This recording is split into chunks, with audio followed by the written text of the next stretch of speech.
Jenna, 30 ans, n'aurait jamais imaginé que le jour le plus spécial de sa vie se transformerait en cauchemar. Tout se passait parfaitement jusqu'à ce que son frère, sans prévenir, perde le contrôle. Au milieu de la réception, il a jeté un verre de vin rouge sur sa robe blanche immaculée, la tachant de rouge comme une plaie ouverte. Avant de pouvoir réagir, il poussa violemment la table à friandises, faisant tomber les gâteaux et les desserts au sol. Les invités se regardèrent sous le choc, mais il ne s'arrêta pas là. D'une voix pleine de haine, il a crié « C'est ce que tu mérites en pensant que tu es supérieur ». Les mots faisaient plus mal que le vin qui coulait à travers le tissu. Elle resta figée, le cœur battant, tandis que ses parents couraient le serrer dans ses bras, comme s'il était la victime. « Il est juste en train de se défouler », ont-ils expliqué, tandis que le marié regardait tout en silence, abasourdi. Les murmures dans la pièce devinrent plus forts, mais Jenna n'eut pas la force de répondre. Ce n'était pas une simple crise de colère, c'était le déclencheur d'années de ressentiments accumulés, alimentés par la protection inconditionnelle de ses parents. Et quand ils le défendirent une fois de plus, quelque chose en elle se brisa. C'est là, les poings serrés et la douleur lancinante dans sa poitrine, qu'elle prit une décision, elle ne lâcherait pas prise. Ils avaient franchi une ligne sans retour. Ce qui allait suivre allait tout changer, et ils découvriraient bientôt de quoi elle était capable. Avez-vous déjà vécu un drame familial qui a bouleversé votre vie? Partagez votre histoire dans les commentaires. Je lis chacun d'entre eux. Grandir à Rochester, New York n'a pas été facile. J'ai arrivé à peine à joindre les deux bouts avec le petit restaurant de leurs parents, un endroit simple qui servait des hamburgers gras et des milkshakes mais à peine à joindre les deux bouts. Steven et Deborah ont consacré chaque centime à l'entreprise, mais les bénéfices étaient minces et les dettes augmentaient. À 15 ans, Jenna a réalisé qu'elle devait agir. Il a commencé à travailler comme serveur dans un restaurant après l'école, traitant avec des clients impolis pour des pourboires qui couvraient à peine l'électricité de la maison.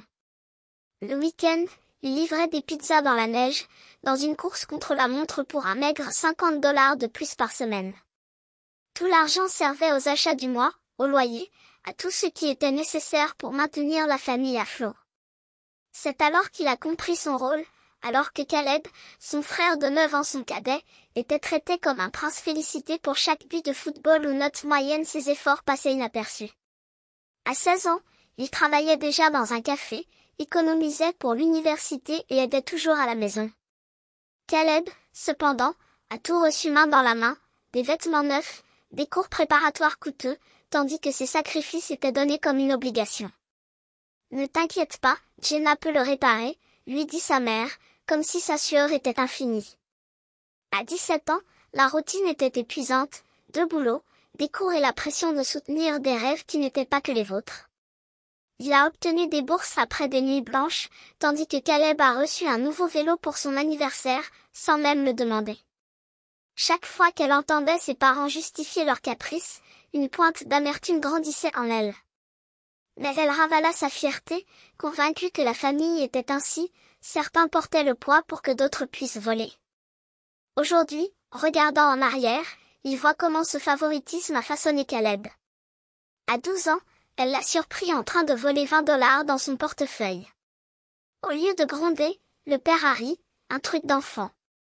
Lorsqu'il interrogea sa mère, il reçut un signe de tête et un « peu importe ». C'était la première fissure dans un lien déjà fragile. Alors que Caleb était applaudi pour ses réalisations minimes, ses notes impeccables méritaient à peine un « bon travail ». Il travaillait, payait les factures, mais la révolte silencieuse s'accumulait. Après avoir obtenu son diplôme d'études secondaires, il a obtenu une bourse complète pour aller à l'université, son échappatoire. Mais il n'a pas abandonné sa famille. Chaque mois, il envoyait de l'argent, 2 cents, $300 pour couvrir les dépenses de Caleb ou sauver le restaurant de la faillite. À 15 ans, il pouvait travailler, mais ses parents ne l'exigeaient jamais. « Tu n'es pas comme Jenna », dirent-ils, comme si elle était née pour servir. Elle le voyait porter des écouteurs coûteux, des vestes à la mode et se demandait pourquoi elle seule devait abandonner. Ce déséquilibre a semé les graines de la haine de Caleb. Le restaurant de ses parents n'a jamais prospéré, mais il y avait toujours de l'argent pour ses caprices, de l'argent qui sortait souvent de sa poche. Il pensait sauver sa famille, mais en réalité il alimentait la dépendance de son frère. Son envie grandissait silencieusement, une bombe à retardement prête à exploser. Après l'université, elle est devenue ingénieure logiciel dans une grande entreprise. Au prix de beaucoup d'efforts, il avait obtenu un diplôme tout en travaillant à temps partiel et en étudiant tard. Le salaire de 80 000 $ par an était un miracle par rapport à la réalité de ses parents, dont le restaurant couvrait à peine leurs dépenses. Fière, mais consciente que cet argent n'était pas seulement le sien, il a payé les frais de scolarité de Caleb 10 000 par semestre, son loyer et même une voiture d'occasion. Il a néanmoins envoyé des figurants à ses parents, qui n'ont jamais demandé de l'aide à leur fils. « Tu t'en sors très bien, Jenna », disait sa mère, comme si son succès était pour eux un chèque en blanc. C'est alors qu'il rencontre Ryan Cole, un ingénieur système brillant et aimable, lors d'une conférence technologique. Il venait d'une famille stable qui possédait une petite entreprise et avait une confiance tranquille qui la faisait se sentir valorisée. Ils sont tombés amoureux des défis de programmation et des cafés de minuit, et bientôt ils sont devenus inséparables. Lorsqu'elle l'a présenté à ses parents, elle espérait qu'ils verraient en lui ce qu'elle voyait. Au lieu de cela, le père a à peine levé les yeux du journal, « Celui-là n'est pas notre genre. » Maman s'est forcée à sourire, puis à murmurer, « Il est très poli. » Fais attention, Jenna. La froideur lui faisait mal, mais elle l'ignora, croyant que ce n'était qu'une question de temps. Caleb, cependant, a porté l'hostilité à un autre niveau. J'ai plissé le nez en entendant le nom de Ryan, me moquant de sa « vie parfaite ». Qu'est-ce que ça fait d'avoir autant de succès, taquina-t-il, tout en se relaxant dans l'appartement qu'elle avait payé. Mais il n'avait pas honte de demander de l'argent, 50 $ pour des livres, 100 $ pour des vêtements. Elle céda, espérant qu'il lui rirait. Jusqu'à ce que, lors d'un dîner de famille, ils lui disent « Tu penses que tu es meilleur que nous, n'est-ce pas ?» Elle rit pour le cacher, mais les mots résonnaient. Et les parents, comme toujours, n'ont rien dit. Ils ont juste changé de sujet. Fond de lune de miel. Les mots quittèrent mes lèvres comme un coup, sec et définitif. La pièce entière semble être soudainement devenue silencieuse, comme si même l'air avait été aspiré hors de la pièce. Ma mère recula, les yeux écarquillés avec un mélange de culpabilité et de défi. « Jenna, n'exagère pas », commença-t-elle, mais je ne la laissai pas finir. « Tu m'as volé. » Ma voix n'a pas tremblé. C'était ferme, glacial, comme si elle avait enfin retrouvé la force qui avait toujours été là, enfouie sous des années de compromis. Ce n'était pas un prêt. Ce n'était pas une faveur. C'était un vol. Et le pire, c'était pour payer sa voiture. J'ai montré Caleb qui, même ivre, avait la décence de paraître embarrassé pour la première fois de sa vie. Ryan m'a tenu le bras, non pas pour me retenir, mais pour me rappeler qu'il était là. Son contact était la seule chose qui m'empêchait de m'effondrer ou, pire, de faire quelque chose que je ne pouvais pas défaire. Mais je n'avais besoin de rien d'autre. Le sou était tombé. Ce n'était pas seulement une question d'argent. Il s'agissait de la norme. Il s'agissait de savoir comment, même à mon époque, ils avaient trouvé un moyen de me faire sentir petit. Ma mère a essayé de se justifier, nous allions le rendre, Jenna. Nous avions juste besoin d'un peu de temps. Quelque temps? J'ai ri amèrement. Vous faites une pause depuis une décennie. Et devinez quoi? Il n'arrive jamais. Parce qu'il y a toujours une nouvelle excuse. Il y a toujours Caleb. Je me tournai vers lui, les yeux brûlants. Savez-vous ce qui est pire que d'être la sœur qui paie tout? C'est être la sœur qui ne te suffit toujours pas. Silence. Même la musique s'était arrêtée. Les invités regardaient, certains gênés, d'autres fascinés par le drame qui se déroulait comme un feuilleton bon marché. Mais je m'en fichais. Il n'y avait plus de place pour la honte. Il n'y avait que la vérité, nue et brute, enfin exposée à la lumière. Ryan s'est approché, sa voix basse mais suffisamment audible pour que tout le monde puisse l'entendre. Je pense qu'il est temps pour nous de partir. Ce n'était pas une question. C'était une bouée de sauvetage. J'ai regardé en arrière une dernière fois. Mes parents, immobiles, avec des expressions mêlant culpabilité et entêtement. Caleb, maintenant suffisamment sobre pour comprendre les dégâts qu'il avait causés, mais pas assez pour s'excuser. Et puis, avec un soupir qui semblait emporter des années d'épuisement, je me suis détournée. Je n'ai pas regardé en arrière quand nous sommes partis. Je n'ai pas regardé en arrière pendant que Ryan m'aidait à enlever la robe tachée et à la remplacer par son manteau surdimensionné mais chaud. Je n'ai pas regardé en arrière lorsque nous avons appelé l'aéroport et réservé nos vols, pas vers les Bahamas, mais vers n'importe quel endroit qui nous permettrait de sortir de là. Et pour la première fois depuis longtemps, j'ai ressenti quelque chose qui n'était ni de la colère, ni de la culpabilité, ni le besoin de tout arranger. C'était un soulagement. Parce qu'après tout, je n'avais plus besoin de porter leur poids. J'avais juste besoin de me porter. Non rémunéré. Et l'ironie? Lui, qui m'a toujours traité d'égoïste, était le seul à ne pas pouvoir subvenir à ses besoins sans mon argent. Je ne me sentais pas désolée. Je ne me sentais pas coupable. Ressentir quelque chose pour lui maintenant équivaudrait à pleurer sur le feu que vous avez éteint vous-même, un gaspillage d'énergie, un geste vide de sens pour quelque chose qui s'est déjà consumé. Ryan et moi avons célébré notre premier anniversaire de mariage dans un chalet à la montagne, loin des drames qui nous étouffaient autrefois. Alors qu'il me servait du vin aux chandelles, j'ai avoué quelque chose que je n'aurais jamais imaginé dire il y a un an, il ne me manque pas. Et c'était vrai. Je n'ai pas manqué les appels à 3 heures du matin pour demander de l'argent, ni les accusations voilées selon lesquelles je leur devais quelque chose.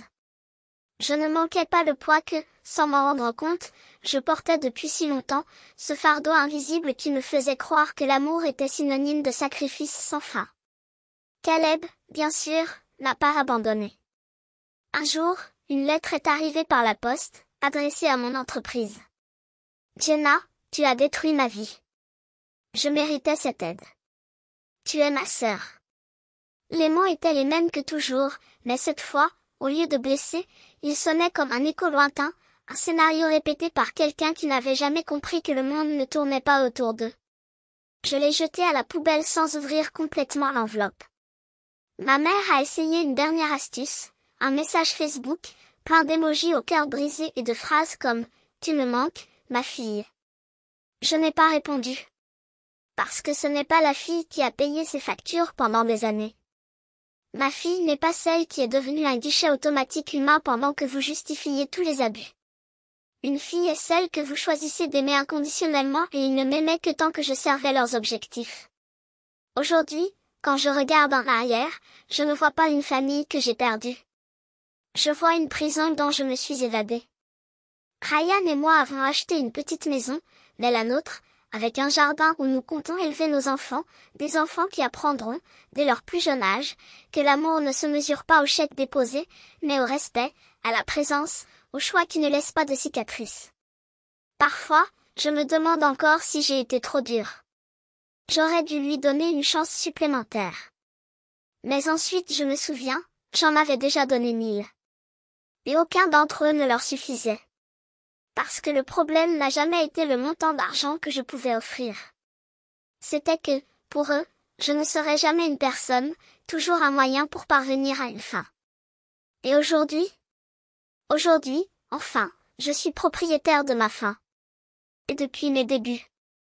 Lui, qui autrefois me regardait avec dédain quand j'osais dire « non », on pile désormais des boîtes de vis dans une quincaillerie pour 8 $ de l'heure. L'espace d'un instant, la culpabilité a essayé de s'emparer de moi, cette vieille connaissance, toujours prête à murmurer que j'étais égoïste, que je devrais sauver ceux qui ne se souciaient même pas de la noyade.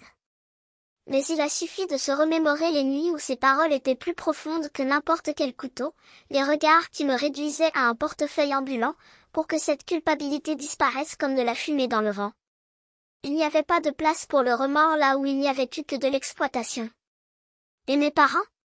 Ah, ils ont appris le poids du silence. Les appels se sont arrêtés et le vide qu'ils ont laissé était assourdissant, comme s'ils avaient soudainement découvert que le monde ne tournait pas autour de leurs besoins. Pendant des années, je les ai soutenus comme si c'était mon devoir de soutenir leur indulgence, leur choix irresponsable, leur incapacité à voir au-delà de leur nombril. Mais la vie a une manière cruelle de faire des ravages sur ceux qui vivent aux dépens des autres. Et quand la réalité a frappé à la porte, ce n'est pas moi qui ai répondu.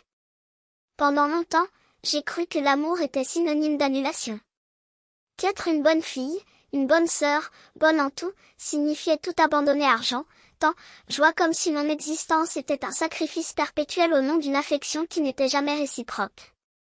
Mais le véritable amour ne vous demande pas de vous débarrasser de vous-même. Il ne vous oblige pas à planter des drapeaux sur le territoire ennemi simplement pour prouver votre loyauté. L'amour qui mérite d'être appelé qui protège. Il construit des murs non pas pour vous isoler, mais pour que seuls puissent entrer ceux qui savent honorer ce qu'ils contiennent. Couper les liens avec ceux qui portent votre sang dans leurs veines fait mal comme un membre fantôme, vous manquez ce qui devrait être là, même si vous savez que cela n'a jamais vraiment été le cas. J'ai pleuré. J'en doutais. Je me demandais si je condamnais ma propre âme en faisant ce qu'ils appelleraient de la cruauté. Mais la liberté qui a suivi? Cela, personne ne peut le décrire. C'était comme respirer pour la première fois après des années sous l'eau. Aujourd'hui, je construis une vie aux côtés de Ryan, où le respect est monnaie courante et où l'affection ne s'accompagne pas de clauses cachées. J'ai trouvé une famille en Richard et Linda, des gens qui ont choisi de me voir, pas ce que je pouvais leur donner. Et surtout, j'ai retrouvé mes rêves, ceux que j'avais ensevelis sous des montagnes d'obligations et de culpabilité. Si vous portez le poids de quelqu'un qui refuse de voler de ses propres ailes, écoutez ceci, votre joie n'est la dette de personne. Vos choix ne nécessitent pas d'approbation externe. Et votre « oui » est trop précieux pour être dépensé pour ceux qui ne savent que demander. J'ai appris cela à mes dépens, auprès de ceux qui étaient censés m'apprendre le contraire. Mais certaines leçons ne fleurissent que dans l'engrais de la douleur. Et cela, je le garderai comme bouclier. Se choisir n'est pas égoïste, c'est la survie. Si cette histoire vous a interpellé, laissez parler votre cœur dans les commentaires. Et si vous pensez que davantage de personnes ont besoin d'entendre qu'il ne s'agit pas d'une phrase complète, envisagez de rejoindre cette communauté. Pourquoi des histoires comme la mienne?